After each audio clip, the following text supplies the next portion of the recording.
आज हम पहुंच गए मंदिर वन। देखिए आज हम यहाँ पहुंच गए हैं। मेरे राधा रानी और मेरे ठाकुर जी का जहाँ विवाह स्थानी, ब्रह्मा जी ने जहाँ विवाह किया था मेरे ठाकुर जी को, मेरे राधा रानी जी का, वही स्थान में हम लोग आज पहुँच गए हैं। आप लोग को दर्शन करा रहे हैं, आप दर्शन करिए। वही यही स्थान है। यहाँ पे हमारे पंडित जी भी बैठे हैं, हम उनसे कुछ सुन रहे हैं। आप भी सुन लीजिए हमारे पंडित जी श्री राधे। जय श्री राधे राधे। देखो ये लोग आए हैं उस स्थान पर, ये है भंडीर पर, जिस जगह राधा और कृष्ण का जो मिलन हुआ है इसी स्थान पर आए। और इसी यही वट वृक्ष 5,500 साल पुराना उसी समय का है, जो भगवान के समय का। ये वट वृक्ष भी साक्षी करता है और अग्नि को भी साक्षी किया है ब्रह्मा जी ने, तो दोनों का जब भी मिलन कराया। और इस वट वृक्ष में जैसे वेदी मंडप बनाते हैं ना, 4 खंभे की, जैसे 4 खंभे बने हुए हैं जी, वहीं उसी स्थान पर पहुँच रहे हैं जी।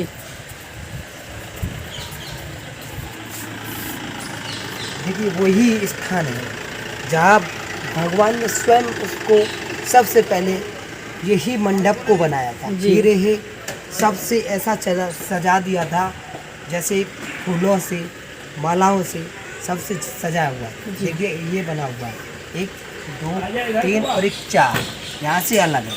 अच्छा जी, चारों अलग अलग है और एक दूसरे के कंधे को जैसे गठबंधन करते हैं, जैसे गठजोड़ा, जैसे ये लगा हुआ है एक दूसरे के कंधे को वो करके, जैसे ये लगा हुआ है।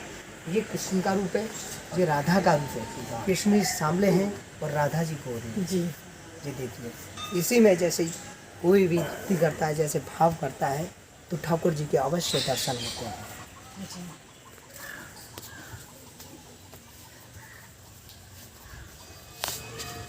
देखिए ये हैं जैसे शादी में जैसे दूल्हा दुल्हन जाते हैं मंच पे, जैसे माला डालने के लिए समय में, जैसे ही ये मिलाए हुए हैं हस्तबंधन, जैसे भगवान का साक्षात ये अंगूठा है, जैसे ही हस्तबंधन हो रहा है। ये ब्रह्मा जी का रूप है। ब्रह्मा जी ने यहाँ पे शादी भी कराई और स्वयं अपने हाथ से कन्यादान भी किया। देखो ये ही रूप है राधा रानी का, उधर कन्हैया जी का रूप है। वट वृक्ष 5,500 साल उसी समय का है। उधर से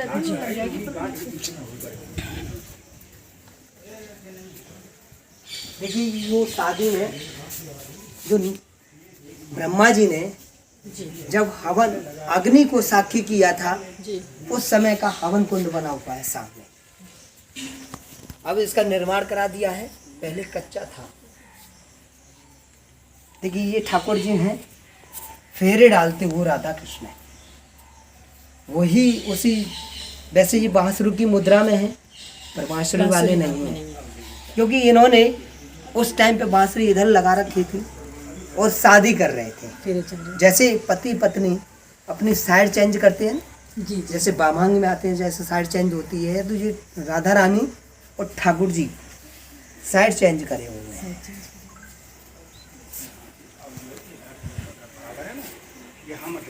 देखिए इसी वट वृक्ष में जैसे नंद बाबा लाला को लेकर के जब आए थे जी, जब छुपे थे जी, जब 2.5 साल के थे कन्या जी, उस समय में लेकर के आए थे।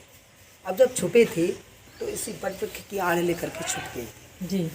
अब देखो इसी वट वृक्ष में जैसे आप भगवान की छवि को देख सकते हैं। देखो इसी में जैसे साक्षात छवि नज़र में आती है। देखिए ये आँखें हैं, दूसरी आँखें यहाँ बनी हुई, ये इनका मुंह बना हुआ है और ओम आकार का ये बना हुआ है।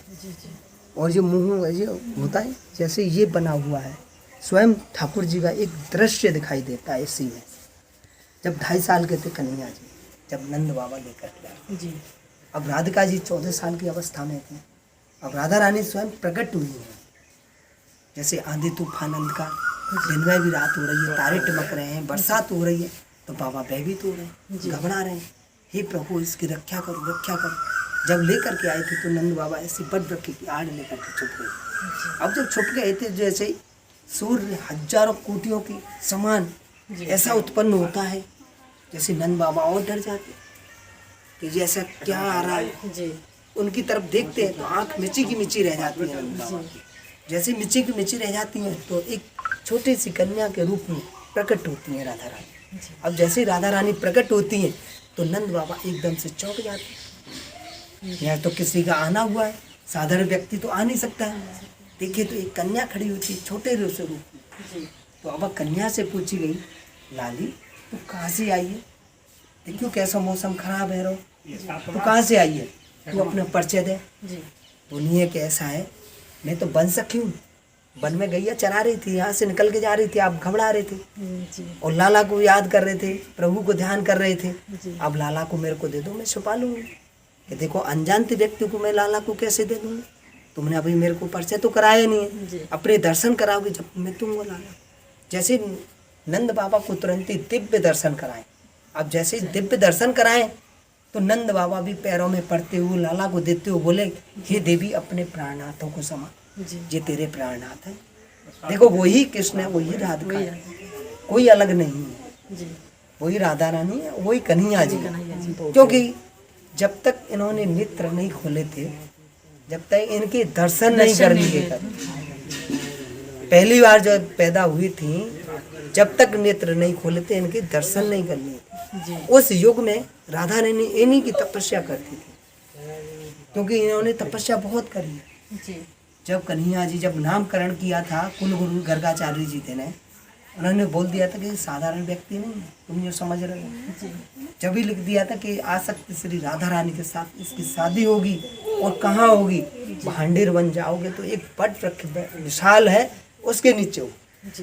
तो यही शादी हुई थी।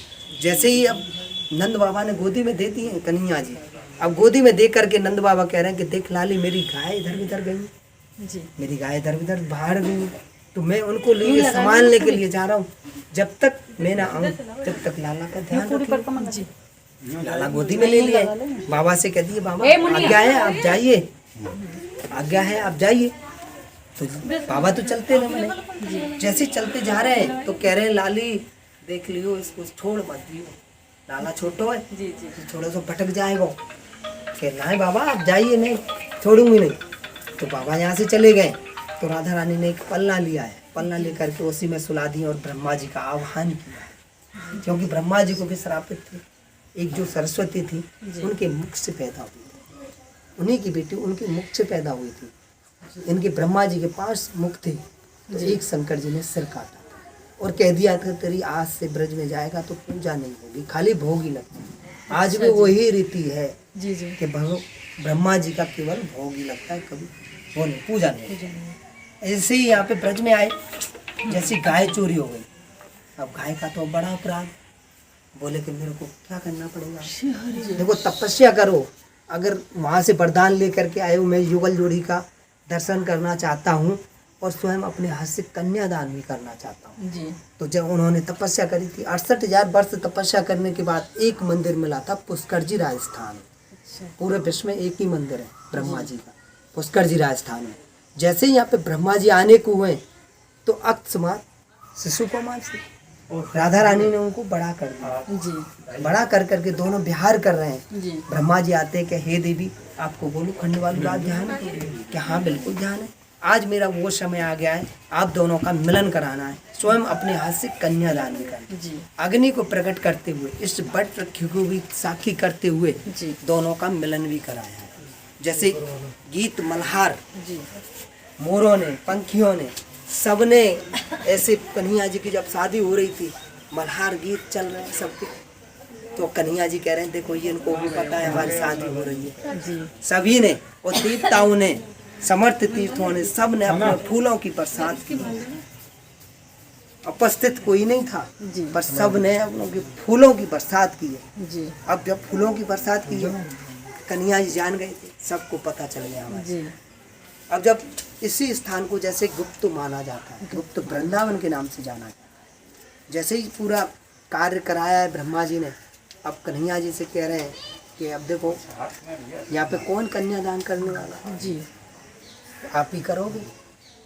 पिता का भी कार्य किया है और पंडित का भी कार्य किया है ब्रह्मा जी ने स्वयं। दोनों कार्य करा करके कन्हैया जी से आज्ञा ले रहे हैं कि प्रभु आज्ञा है जी कि देखो आज्ञा तो नहीं है, क्योंकि हम तो आपके यजमान हैं, कुछ हम तो दक्षिणा नहीं लोगे जब तक हमारा कोई कार्य सफल नहीं होगा। बोले क्या चाहिए? कि हमें तो कुछ नहीं चाहिए, आपकी चरणों की भक्ति चाहिए। जो अपराध में ले हुए थे आपकी भक्ति लेते हुए यहाँ से पूरे हो जाएंगे। तो ब्रह्मा जी यहाँ से भी निकल गए थे। ऐसे ही यहाँ पे राधा कृष्ण की कुश्ती हुई है। दो पहलवान आपस में लड़ते हैं, देखो चित्रपट बना हुआ है वहाँ पे। हाँ। तो दोनों पहलवानों की कुश्ती हुई है। राधा रानी हार गई है, कन्हैया जी जीत गए।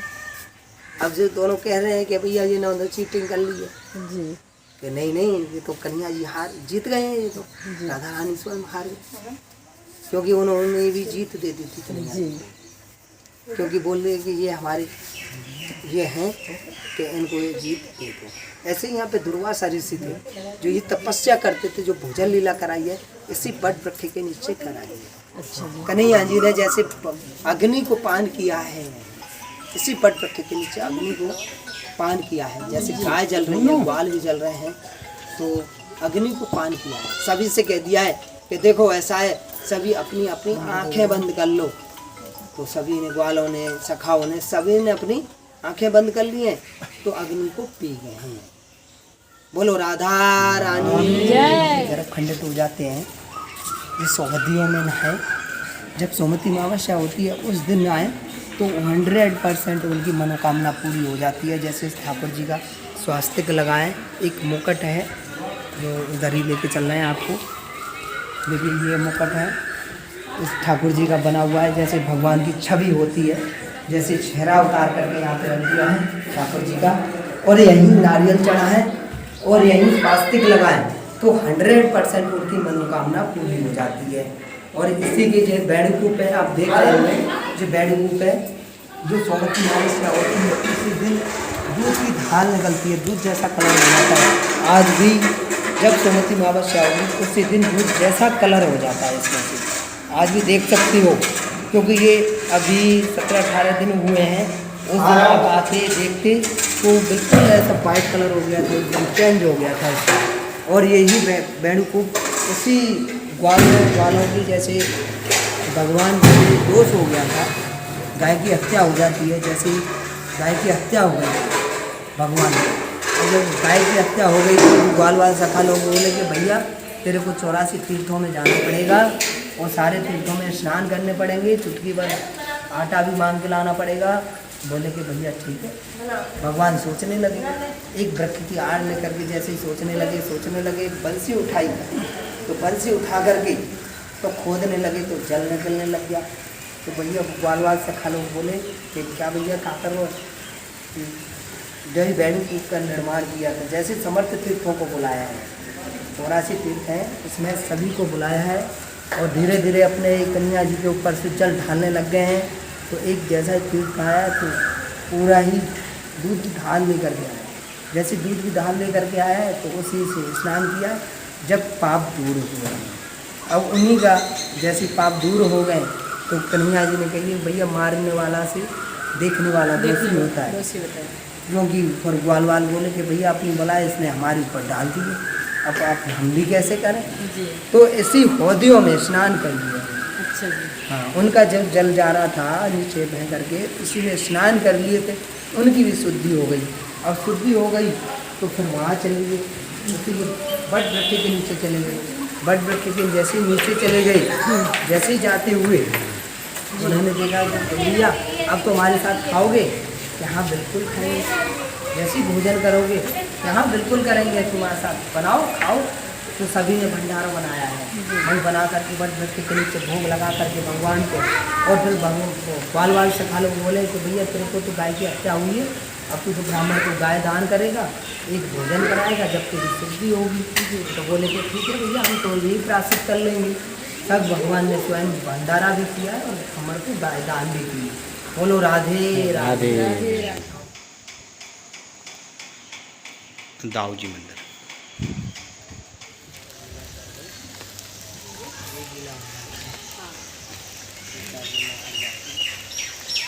वैसे यहाँ की लीला होगा 8 का 8।